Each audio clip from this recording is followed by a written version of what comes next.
जय हिंद दोस्तों, national academy SR में आपका स्वागत है। यूपी पुलिस कांस्टेबल भर्ती 2023 हिंदी वर्णमाला का सेशन है। इसमें जो है कि हम लोग हिंदी वर्णमाला पूरा पढ़ चुके हैं। अब इसका क्वेश्चन करना है, जिसमें कि हिंदी वर्णमाला का पहला क्वेश्चन है, भाषा की सबसे छोटी इकाई क्या है। तो भाषा की सबसे छोटी इकाई वर्ण होती है। दोस्तों, भाषा की सबसे छोटी इकाई क्या होती है? वर्ण होती है। यानी भाषा की सबसे छोटी इकाई, भाषा की सबसे छोटी इकाई, भाषा की सबसे छोटी इकाई वर्ण होती है, वर्ण होती है। इसमें जैसे क्या है कि वर्ण जो है, वर्ण से बनता है शब्द बन जाता है, वर्ण से शब्द बनता है, शब्द से जो होता है पद बनता है, और पद से पदबंध हो जाता है। पद से क्या होता है? पदबंध होता है, और पदबंध से फिर वाक्य बनता है, वाक्य बनता है। तो वाक्य बड़ा होता है। भाषा की सबसे छोटी इकाई क्या होती है? वर्ण। भाषा की सबसे छोटी इकाई को ध्वनि भी कहा जाता है, लेकिन ध्वनि जो होता है मौखिक होता है, मौखिक रूप होता है, और वर्ण जो होता है ये इसका लिखित रूप होता है। तो इस तरह से इसका क्वेश्चन हो जाएगा, भाषा की सबसे छोटी इकाई क्या होती है? वर्ण होती है। वर्णमाला किससे कहते हैं? वर्णमाला जो होता है, वर्णों के व्यवस्थित समूह को वर्णमाला कहा जाता है। वर्णों के व्यवस्थित समूह को वर्णमाला कहा जाता है। तो यहाँ क्या हो जाएगा? वर्णों के व्यवस्थित समूह को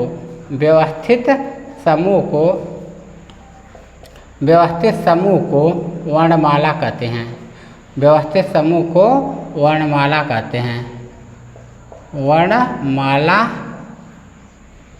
कहते हैं, वर्णमाला कहते हैं। इस तरह से जो है इसका क्वेश्चन ये हो जाएगा कि वर्णों के व्यवस्थित समूह को वर्णमाला कहा जाता है। ये क्वेश्चन हो गए दो।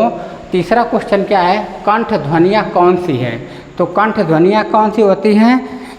जिनका उच्चारण स्थान कंठ होता है। यानी इसके अंतर्गत जो होता है क वर्ग होता है, इसके अंतर्गत जो होता है क वर्ग होता है। यानी कंठ से किसका उच्चारण होता है? क वर्ग का, और क वर्ग का उच्चारण कंठ से होता है। और इसमें जो होता है, इसके बाद जो होता है अ, आ और अह, अह तथा ह, इसको भी क वर्ग के अंतर्गत, मतलब इसका भी उच्चारण कहाँ से होता है? कंठ से होता है। इसका भी उच्चारण जो होता है कंठ से होता है। तो क वर्ग का उच्चारण अ, आ, अह और ह का उच्चारण जो है क से होता है। क मतलब कंठ से होता है। ठीक है। तो इस तरह से जो है ये तीसरा क्वेश्चन हो गया। अब ये चौथा क्वेश्चन देखते हैं। चौथा क्वेश्चन में क्या? मूर्धन्य व्यंजन कौन से हैं? मूर्धन्य व्यंजन कौन से होते हैं?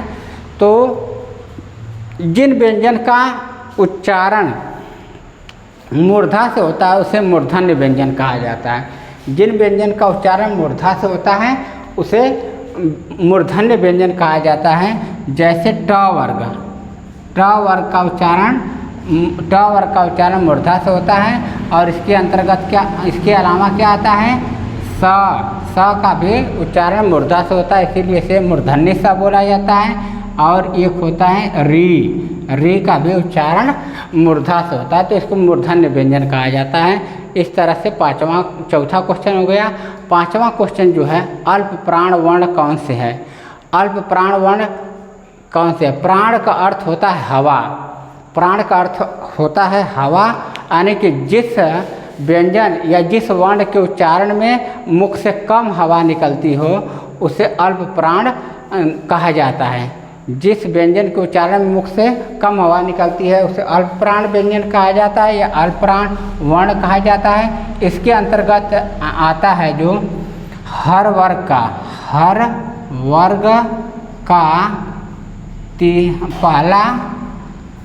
पहला, तीसरा और पांचवा वर्ण। हर वर्ग का पहला, तीसरा और पांचवा को अल्प प्राण वर्ण कहा जाता है। इस तरह से 5 क्वेश्चन हो गए। छठा क्वेश्चन है नासिक के व्यंजन कौन सा है। नासिक के व्यंजन कौन सा है। तो इसमें क्या होता है दोस्तों, जिस व्यंजन के उच्चारण में हवा मुख के साथ साथ जो है नाक से भी निकलती है उसे नासिक के व्यंजन कहा जाता है। जिस व्यंजन के उच्चारण में हवा मुख के साथ साथ नाक से भी निकलती है उसे नासिक के व्यंजन कहा जाता है। जैसे हर वर्ग का अंतिम वर्ण, हर वर्ग का 5वां अक्षर, यानी जैसे क्या है अंग, इया, अड़ा और न, म, इसको जो है नासिक के व्यंजन कहा जाता है। यानी कि इसके उच्चारण में मुख जो है हवा जो है मुंह के साथ साथ नाक से भी निकलती है। इसे पंचमाक्षर भी बोला जाता है। पंचमाक्षर भी बोला जाता है। ये पांचों जो होते हैं नासिक, इसको नासिक के व्यंजन कहा जाता है। और इसके बाद जो है कि 7वां क्वेश्चन क्या है, ए ऐ वर्ण क्या कहलाते हैं। ए ऐ वर्ण क्या कहलाते हैं, यानी कि इसका उच्चारण स्थान क्या होता है।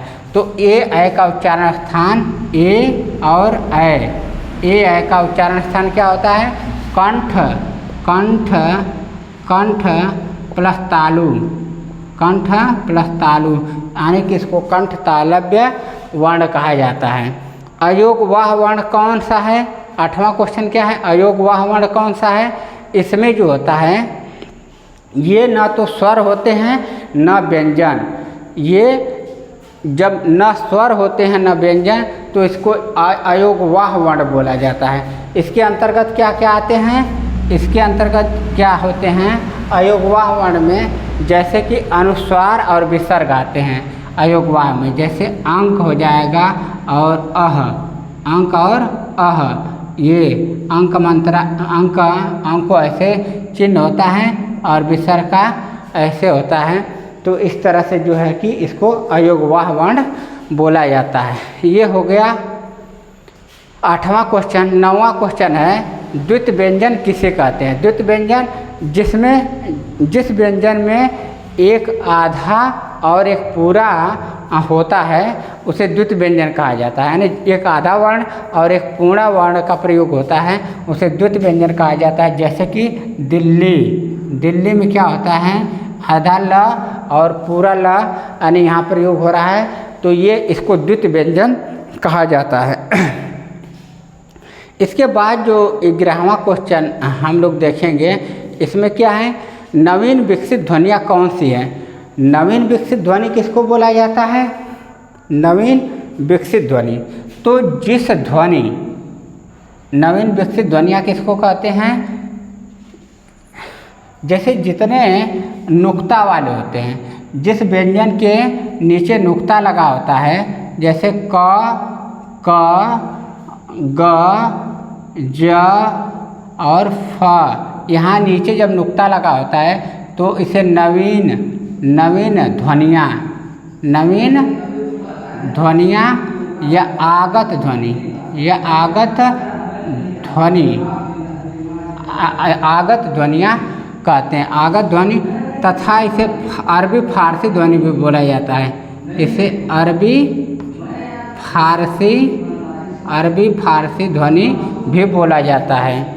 इसे अरबी फारसी ध्वनि भी बोला जाता है। ये इसके बाद 12वां क्वेश्चन जो है, ये घोष वर्ण क्या होते हैं। तो इसको हम लोग पढ़े थे। घोष उसे कहते हैं जिस व्यंजन के उच्चारण में स्वर तंत्रियों में कंपन होता है उसे घोष वर्ण कहा जाता है। घोष वर्ण जैसे हर वर्ग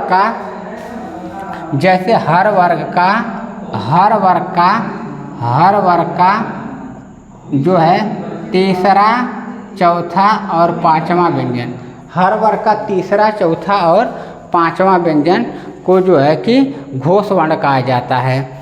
इसके बाद 13वां क्वेश्चन जो है, अमानक वर्ण क्या होता है। अमानक वर्ण जो होते हैं, अमानक वर्ण किसको कहते हैं, जो मानक पे सही ना उतरता हो। यानी हिंदी वर्णमाला में कितने हैं, 52 वर्ण हैं। 52 वर्णों में जो वर्ण नहीं दिखाई देता हो, यानी कोई अलग से वर्ण आ जाता हो, तो उसे अमानक वर्ण कहते हैं। जैसे कि हिंदी वर्णमाला में 52 वर्ण होते हैं, इसमें कोई इस तरह का वर्ण आ जाए जो कि हम कभी देखे ही ना हो, इसे अमानक वर्ण कहा जाता है। नुक्ता वाले क ग ज फ ध्वनियाँ किसकी होती है, तो ये अरबी फारसी ध्वनियाँ कहलाती हैं। इसका आंसर हो जाएगा, इसको अरबी फारसी ध्वनियाँ कहा जाता है, अरबी फारसी ध्वनियाँ कहा जाता है। और इस तरह से जो है 15वां क्वेश्चन देखिएगा, मूलतः वर्णों की संख्या कितनी होती है। तो वर्णों की संख्या होती है 52।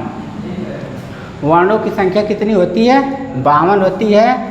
और इस तरह से 16वां क्वेश्चन, ये 15वां क्वेश्चन का आंसर हो जाएगा 52। 16वां क्वेश्चन जो है, 16वां क्वेश्चन का आंसर कह रहा है छ ध्वनि किसके अंतर्गत आता है। तो छ ध्वनि ये संयुक्त व्यंजन के अंतर्गत आता है, संयुक्त व्यंजन के अंतर्गत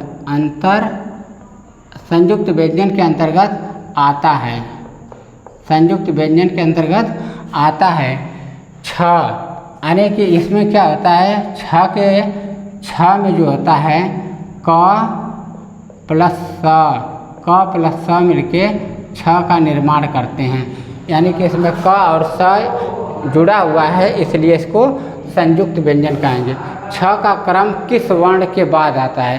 दोस्तों ये ऐसे ही क्वेश्चन एमपी पुलिस में पूछा गया था कि त्र का क्रम किस वर्ण के बाद आता है। तो इस तरह के क्वेश्चन जब पूछे जाते हैं तो इसका आंसर ऊपर वाला ही हो जाएगा। जैसे छ क और स से मिलके बना है, तो यानी कि छ के पहले क्या आएगा, क आएगा, और उसमें क्या है, त्र है, तो त्र में त और र मिलके बना हुआ है, र से मिलके बना है, तो त्र के पहले त आएगा। यह वर्ण किन वर्णों के संयोग से बना है। तो ये संयुक्त व्यंजन के अंतर्गत ये भी आता है। यानी संयुक्त व्यंजनों की संख्या 4 होती है, छ, त्र, ज्ञ और स्र होता है। इसमें क्या होता है कि ज्ञ में होता है ज और इया, ज और इया से मिलके ज्ञ बना होता है। तो 18वां का आंसर ये हो जाएगा। अघोष वर्ण कौन से होते हैं, यानी जिन वर्णों के उच्चारण में स्वर तंत्रियों में कंपन न हो, जिन वर्णों को उच्चारण करने में स्वर तंत्रियों में कंपन न हो, उसे अघोष वर्ण कहा जाता है, उसे अघोष वर्ण कहा जाता है। इसका आंसर ये हो जाएगा। यानी कि हर वर्ग का, इसमें क्या होता है, हर वर्ग का पहला और दूसरा, हर वर्ग का पहला दूसरा, हर वर्ग का पहला दूसरा वर्ण जो होता है अघोष होता है।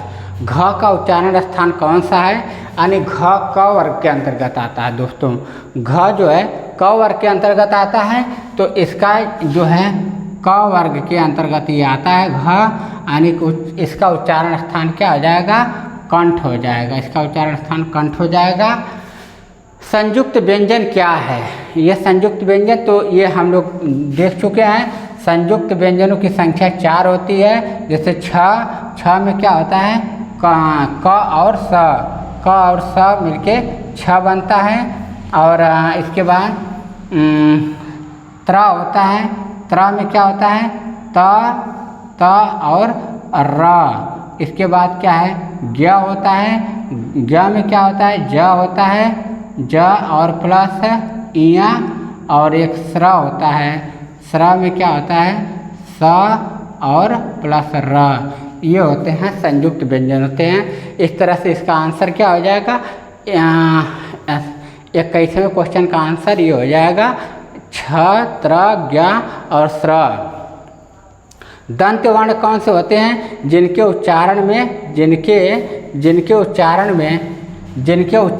में दांत का प्रयोग होता है, दंत वर्ण कहलाते हैं। जिनके उच्चारण में दांत का प्रयोग होता है यानी जिनका उच्चारण स्थान दंत होता है उसे जो है कि दंत वर्ण कहते हैं। जैसे क्या होता है त वर्ग, त वर्ग, त वर्ग का उच्चारण क्या होता है दांत से त थ द ध तक जो है कि न इसमें इसके अंतर्गत आते हैं। जिन शब्दों के अंत में अ आता है क्या कहलाता है अकारांत बोलते हैं। जिन शब्दों के अंत में अ आता है इसे बोला जाता है अकारांत, अकारांत बोला जाता है। जिन शब्दों के अंत में अ आता है। वर्णमाला में स्वरों की संख्या कितनी होती है तो कुल कितनी होते हैं 11 होते हैं। वर्णमाला में स्वरों की संख्या कितनी होती है 11 होती हैं, जिसमें आ, छोटी, बड़ी, छोटा ऊ, बड़ा ऊ, री, ए, ऐ, ओ और औ होता है। इस तरह से स्वरों की संख्या कुल 11 होती है। ये हो गया 24वां क्वेश्चन। 25वां क्वेश्चन है ट वर्ग में कौन आता है। तो ट वर्ग में जो है ट ठ ड ढ अड़ा आता है और ट वर्ग का उच्चारण जो होता है मूर्धा से होता है। मूर्धा से उच्चारण ट वर्ग का होता है, मूर्धन्य स का होता है और जो है कि इसमें री भी आता है। इस तरह से इसका क्वेश्चन जो है ट वर्ग में ट ठ ड ढ अड़ा आता है। 25वां क्वेश्चन हो गया। 26वां क्वेश्चन जो है वर्णमाला में व्यंजनों की संख्या कितनी है। वर्णमाला में व्यंजनों की संख्या कितनी मानी जाती है तो 33 होती है। वर्णमाला में कुल कितने व्यंजन होते हैं 33 होते हैं। पश्च स्वर कौन सा होता है यानी ये जीभ के आधार पर इसका निर्धारण किया जाता है। जिस व्यंजन के उच्चारण में जीभ का पीछे वाला भाग, जिस व्यंजन के उच्चारण में जीभ के पीछे वाला भाग काम करता है उसे पश्च स्वर कहा जाता है। जैसे कि आ हो जाएगा, आ का उच्चारण जीभ के पीछे वाले हिस्से से होता है यानी जीभ को 3 भाग बनाए गए हैं। अग्रभाग जिसका उच्चारण आगे से होता है, जिस वर्ण का उच्चारण जीभ के आगे वाले हिस्से से होता है उसको अग्र स्वर कहते हैं। और मध्य जिस स्वर या व्यंजन का उच्चारण जीभ के मध्य भाग से होता है उसे जो है कि मध्य स्वर कहा जाता है। और पश्च स्वर में जो है कि जिस व्यंजन का उच्चारण या जिस वर्ण का जिस स्वर का उच्चारण जो होता है जीभ के पीछे वाले हिस्से से होता है उसे पश्च स्वर कहा जाता है। जैसे आ हो जाएगा। 28वां क्वेश्चन जो है छ का उच्चारण स्थान क्या होता है। च वर्ग के अंतर्गत आता है छ। इसका उच्चारण स्थान जो हो जाएगा तालु हो जाएगा। इसका उच्चारण स्थान क्या हो जाएगा तालु हो जाएगा, तालु हो जाएगा क्योंकि यह च वर्ग के अंतर्गत आता है, अंतर्गत आता है। ये च वर्ग के अंतर्गत आता है।